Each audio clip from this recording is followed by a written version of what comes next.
السلام علیکم، تاک نیوز میں خوش آمدید۔ غزہ میں اسرائیلی مظالم کا سلسلہ تھم نہ سکا، نصیرت کیمپ پر اسرائیلی حملے میں شہید فلسطینیوں کی تعداد 33 ہو گئی۔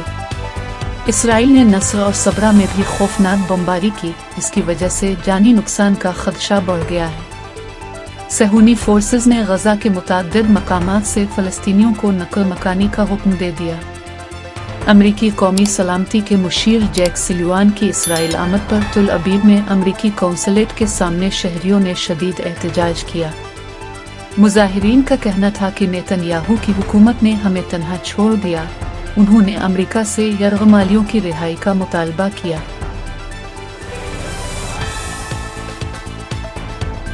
حکومت نے وکلاء کے تحفظ کے لیے ملک بھر میں خصوصی عدالتیں تشکیل دے دیں۔ وزارت قانون و انصاف نے اسلام آباد سمیت 4 صوبوں میں خصوصی عدالتوں کے قیام کا نوٹیفیکیشن جاری کر دیا۔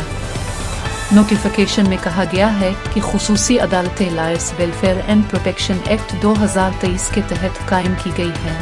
یہ اقدام ملک کی تمام ہائی کورٹس کے چیف جسٹس صاحبان کی مشاورت سے عمل میں لایا گیا ہے۔ انسداد دہشت گردی عدالت نے پی ٹی آئی احتجاج کے تناظر میں گرفتار 8 کم عمر بچوں کی ضمانتیں منظور کر لیں۔ انسداد دہشت گردی عدالت کے جج ابو الحسنات محمد ذوالقرنین نے گزشتہ روز کم عمر بچوں کی ضمانتیں منظور کی۔ 5 بچوں کی روبکار رہائی کے لیے جیل جا چکی، 3 بچوں کی رہائی کے لیے روبکار آج جیل جائے گی۔ ضمانتیں منظور ہونے والے بچوں میں سے 2 کا راولپنڈی، 3 کا افغانستان، 1 کا باجوڑ، 1 مردان اور 1 کا تعلق کہوٹا سے ہے۔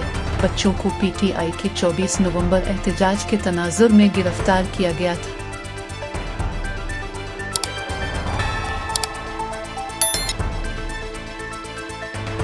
کراچی بار ایسوسی ایشن کے سالانہ انتخابات کے سلسلے میں سٹی کورٹ میں پولنگ کا آغاز ہو گیا۔ کراچی بار ایسوسی ایشن کے 9,999 ممبرز وکلاء اپنا حق رائے دہی استعمال کریں گے۔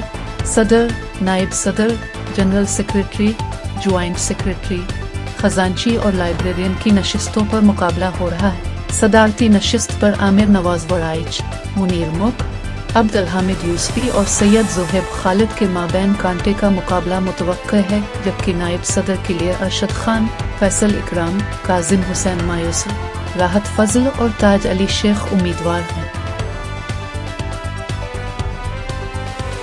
کراچی کے جناح انٹرنیشنل ایئرپورٹ پر بھارت کے مسافر طیارے کو بنظامی بنیادوں پر لینڈنگ کی اجازت دی گئی۔ ایوی ایشن ذرائع کے مطابق بھارتی شہر دہلی سے جدہ جانے والی بھارتی ایئر لائن کی پرواز کو کراچی میں میڈیکل ایمرجنسی لینڈنگ کی اجازت دی گئی۔ دوسری جانب پیٹرولیم مصنوعات کی قیمتوں میں کمی کا امکان ظاہر کیا جا رہا ہے۔ ذرائع کے مطابق ڈیزل کی قیمت میں 3 روپے فی لیٹر تک کمی متوقع ہے، جبکہ پیٹرول کی قیمتوں کو برقرار رکھا جا سکتا ہے۔ مٹی کے تیل کی قیمتوں میں معمولی اضافے کا امکان۔ پیٹرولیم ڈویژن ذرائع کا بتانا ہے کہ عالمی مارکیٹ میں خام تیل کی قیمتوں میں اتار چڑھاؤ رہا ہے۔ آج برنٹ آئل مارکیٹ میں خام تیل $74 اور 49 سینٹ فی بیرل تک فروخت ہو رہا ہے۔ اور مذاکرات کے لیے شرط نہیں رکھی مگر مطالبات ضرور رکھے ہیں۔ پاکستان تحریک انصاف کے چیئرمین بیرسٹر گوہر خان کہتے ہیں کہ ہم نے مذاکرات کے لیے کوئی شرط نہیں رکھی، البتہ مطالبات ضرور رکھے۔ ڈسٹرکٹ کورٹس اسلام آباد میں میڈیا سے گفتگو کرتے ہوئے P T I chairman barrister Gohar کا کہنا تھا کہ مذاکرات کا بانی پی ٹی آئی نے اس سے قبل بھی کہا تھا، مذاکرات ضرور ہونے چاہیے، سیاسی مسائل کا حل سیاسی بیٹھک سے ہی ہوتا ہے۔ انہوں نے مزید کہا کہ اس سے قبل بھی مذاکرات ہوئے لیکن ایک سٹیج سے قبل رابطہ ختم ہو گیا۔